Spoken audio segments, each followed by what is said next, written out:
Okay, the next thing I want to talk about is just the difference between an expression and an equation and the correct use of equal signs. Okay, so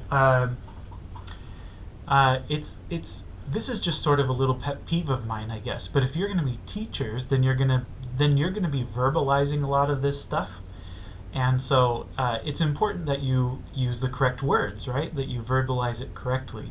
When you mislabel something as an equation when it's not an equation, that can be confusing for students. So let's talk about expressions versus equations. Now, if we were in class, I would have you talk to each other about these definitions and try to come up with a definition on your own for what an expression is, what an equation is, and then we talk about those definitions. But since we're doing this kind of online, I'm just going to go ahead and kind of cut to the chase and tell you. An equation is actually really easy to define once you have an expression defined. Defining what an expression is, what a mathematical expression is a little bit more difficult. But here's one way that you could define it. So you could say an expression is a combination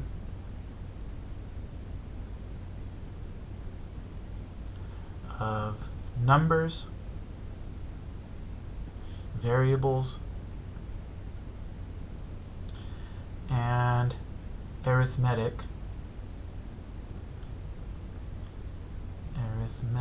operations. Okay, arithmetic operations being addition, subtraction, multiplication, division, right? Or, exponents as well would be arithmetic operations. Exponents, radicals, things like that, right? So also, exponents, radicals, exponents, etc. Right? These are all arithmetic operations. So an expression is a combination of numbers, variables, and arithmetic operations. Okay? So examples of expressions would be things like 2x squared, right? That would be an expression. Or another example would be maybe 3 plus 5. Okay, there you just have two numbers and an arithmetic operation. Okay, that's not an equation. That's an expression, right? It's an expression. I don't know, 2x minus 5 over x plus 1. That's another expression, right? These are all expressions. Okay, so what's an equation? So an equation is a statement of equality between two expressions. Okay? In other words, an equation has to have an equal sign in it, right?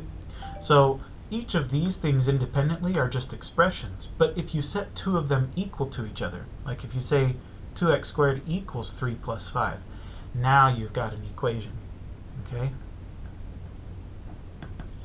So now you've got an equation, right? Or if you said, 3 plus 5 equals 8, that's an equation, right? Or if you wanted to say, 2x minus 5 over x plus 1 equals 2x squared, that's an equation. So one of the things that I want to point out to you is that the verbiage that you use when you're describing these things, you don't solve expressions. You can't solve an expression, right? Because what does it mean to solve something? To solve an equation means that you find the values of the variable that make the statement true. Well, there's no statement here. This isn't a statement. It's just a fragment, right? You're just saying 2x squared. You're not saying anything about 2x squared. You're just saying 2x squared, right? You're just like declaring the object, I guess, but you're not saying anything about it. Here you're saying 2x squared equals 3 plus 5. You're saying something about it, and that statement could be true, it could be false. It depends on the value of x, right? So to solve this equation means to find the values of x that make this statement true. And by the way, there could be more than one potentially. Right? But that's what it means to solve. You solve equations. You don't solve expressions. You can simplify expressions. Okay? So we can simplify, for example, we can simplify 3 plus 5 because 3 plus 5 are like terms. So we can simplify that. That's just 8, right? So we can simplify this expression, but we can't solve this expression.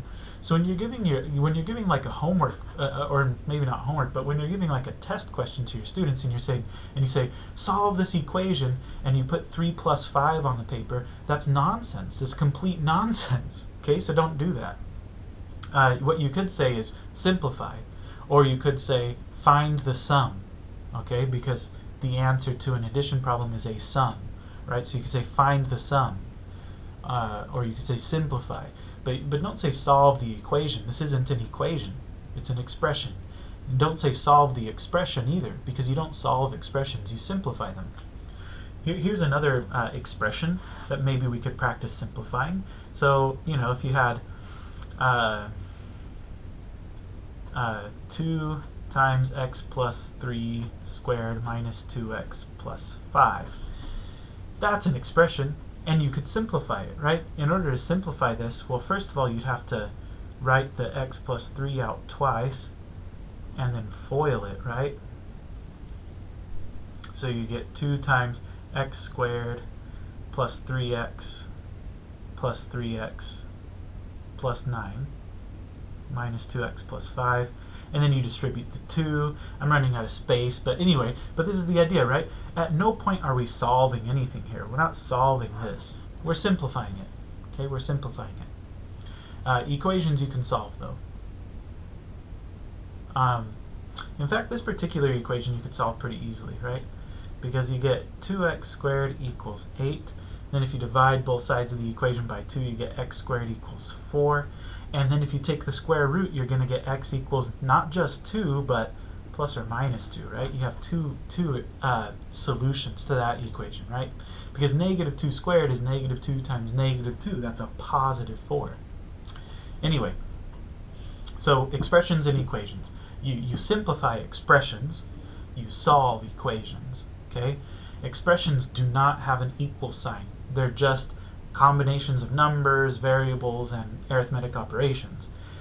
An equation does have an equal sign. It must have an equal sign. It's a statement of equality between two expressions. Okay, so hopefully that makes sense to you and sort of clarifies some things.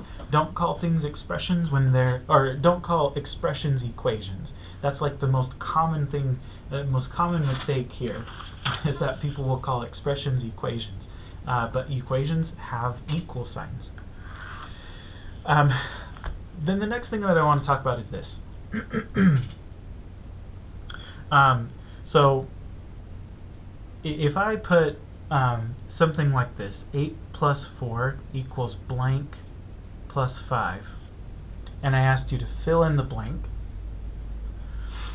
a lot of times people would put 12. And again, I know this because I used to do this. When we would meet face to face, we would do this activity, and I would just flash this equation, you know, x plus 4 equals blank plus 5, and ask the students to fill in the blank. And a lot of students, like most students, would fill it in with 12. And that's wrong, okay? The reason that they're filling it in with 12 is because they're thinking, well, 8 plus 4 equals 12. But read the whole statement. We're not saying 8 plus 4 equals 12. We're saying 8 plus 4 equals something plus 5. Right? It's not 12 plus 5 because 8 plus 4 is 12. And 12 plus 5 is 17. So clearly, these two sides of the equal sign are not equal. They're not equal to each other. So this is a false statement right here. This is false.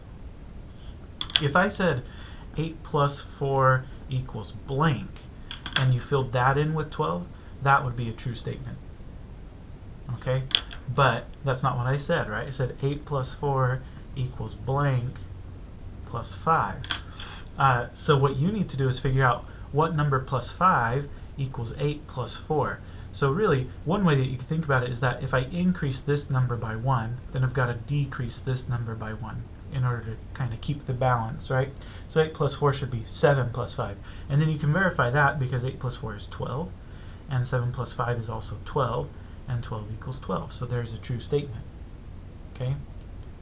The reason I bring this up is because I actually saw this. I bring this up every time I teach this class because this is a common mistake. But what I wanted to tell you is that I recently had an experience with this because my kids are all learning at home right now, and so I see the work that they do, and I see their teachers writing down false statements like this. Oh, and that's so bad. It's just going to confuse the students when they get to algebra. When they get to the point where they're trying to solve equations like x plus 4 equals x plus 5, they're just going to think x equals 12, which is wrong, right? It's wrong because because they've seen statements like this so many times growing up that it's sort of ingrained in their brain, right? That's just kind of like how you do this sort of thing, and it's not correct, right? So you really need to avoid this kind of thing. And the reason we do this, I think, is just out of sheer laziness. It's out of sheer laziness because how many times do you do strings of operations like this where you'll say something like, what's 2 plus 3? Well, it equals 5, and then I need to multiply that. I need to add 2 to that, and so then I get 7, and then I need to multiply that by 3, and then I get 21, and so forth, right? But notice that none of those statements are true. Okay, 2 plus 3 does not equal 5 plus 2. Okay, 2 plus 3 equals 5, and 5 plus 2 equals 7. And 5 plus 2 does not equal 7 times 3, right? 5 plus 2 is 7, and 7 times 3 is 21. Actually, this last statement is true, I guess. 7 times 3 is 21. That's the only true statement on the page, right? Or in this string of operations. This was a true statement.